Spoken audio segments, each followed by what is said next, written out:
Pagi tadi, saya ada seorang customer dia walk in di kedai saya sambil dia tengok kereta disebabkan nak beli kereta untuk anaknya. So customer ni dia bercerita tentang pengalaman dia ditipu lah sebab tengok kereta melalui mana-mana platform online dan membuat pertanyaan. Selepas perbualan semua dia pun berminat dengan kereta tu dan seller pula bagi tahu dia kalau cik berminat sangat kena letak booking lah untuk tanda serius booking yang bukan hanya sedikit, kena banyak lah. So I boleh ikat kereta tu, saya tak jual kepada orang lain. Abang tu pun dia percayalah dengan percakapan seller. So dia pun takut kereta yang dia suka tu dibeli oleh orang lain. Jadi dia pun bayarlah booking sebanyak 3,000 kepada seller tersebut dan akaun yang dia transfer adalah akaun peribadi. So selepas bayaran dibuat, hari kemudian dia tidak dapat kontak seller terus. So dia pun terimalah disebabkan kesilapan dari diri dia sendiri. Yang first customer ni dia tidak mengambil akaun dari seller adalah perlu akaun syarikat.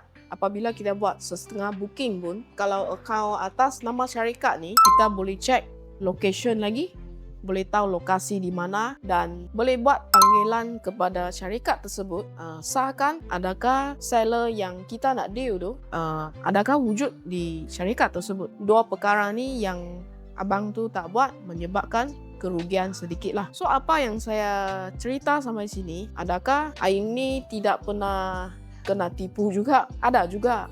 Setiap orang saya rasa mesti ada pengalaman macam ni. Pada zaman dulu di waktu COVID MCO kan tak boleh nak keluar mana-mana, so kita pun tengok melalui online shopping. So kadang-kadang kita nampak sesuatu yang kita minat, kita buat pertanyaan, memanglah akan ada fikiran macam tu. Kita takut barang yang kita suka tu dibeli oleh orang lain. So saya pun sama. Barang yang saya nak beli tu barang haiwan, untuk haiwan yang saya bela tu lah. Siap saya letak booking 200 kepada dia. Akaun yang diberi sama juga akaun peribadi. Pada hari itu saya bank in, masih boleh ada kontak semua lagi. Selepas satu malam habis bangun tidur, saya kontak balik, semua sudah tak dapat dikontak. So inilah yang pengalaman yang saya ambil, belajar dari kesilapan dan ingin alert kepada abang-abang kakak yang nak beli kereta kepada anak juga. So apabila kita nak beli sesuatu melalui online platform, bukan kata tak boleh, boleh juga.